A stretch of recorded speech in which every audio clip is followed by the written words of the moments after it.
Hello, good morning. Yan na po yung ating mga chikititi. Yan. Malalaki na po sila.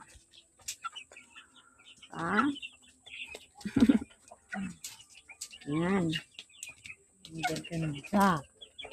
Thank you, Lord. Meron pa dito. Yan.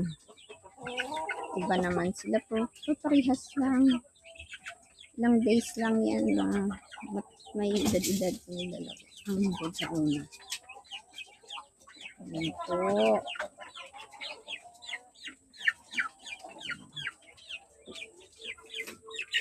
Kain natin. Ito naman, yung maliliit natin. Malalaki na rin sila. Oh. Kinuha ko yung nanay nila, but